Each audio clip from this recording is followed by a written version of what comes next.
A concílio veio da necessidade que o Poder Judiciário tem hoje de ver desafogado o seu trabalho. Então, nós entendemos que, para efeito de ter sucesso, nosso tipo de trabalho devia de contar com a colaboração de homens que passaram a vida julgando, e por isso convidamos desembargadores amigos, para efeito de comporem o grupo de conciliadores ou árbitros da concílio, né? A ideia realmente desse tipo de justiça é você disponibilizar a quem necessita uma justiça rápida, em primeiro lugar, depois menos custosa, totalmente imparcial.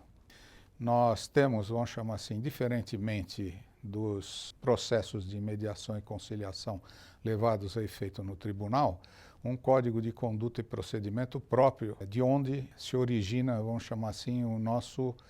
a nossa forma de fazer as coisas aqui.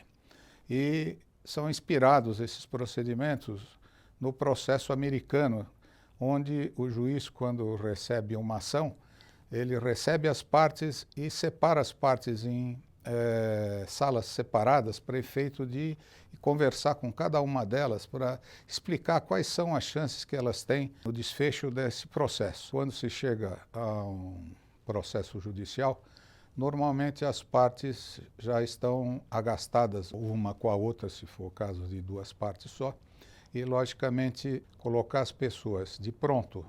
uma frente à outra, poderá provocar discussões ou agravamento das dificuldades entre elas. Então, entende-se que separadamente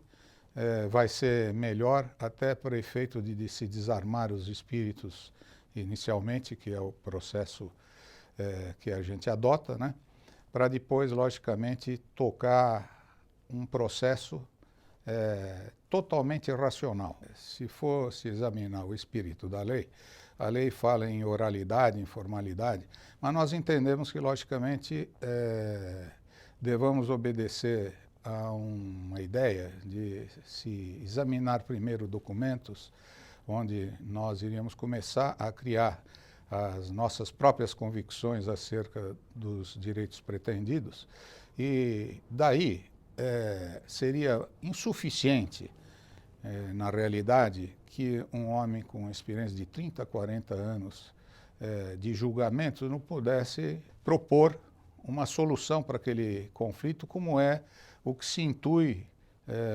do que seria a mediação. No nosso caso, na Concilium, mediação e conciliação se confundem. E nesse caso, logicamente, tanto o conciliador ou conciliadores, se for o caso de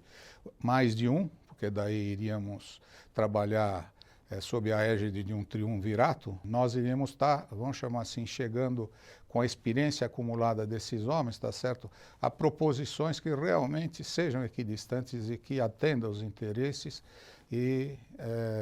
possam, vamos chamar assim, levar a bom cabo esse consenso.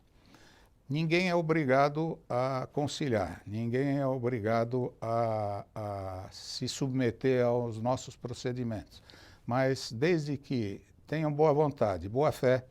eu tenho absoluta convicção que esse tipo de procedimento é o mais correto a título de atribuição de justiça alternativa. A partir do momento em que os advogados entenderem que a nossa participação não é predatória, que realmente nós estamos para colaborar para a solução dos problemas do cliente e dele, normalmente o problema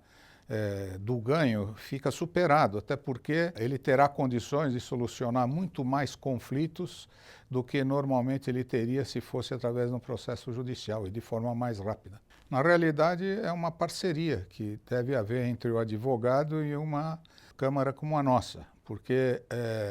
tendendo logicamente a solucionar os conflitos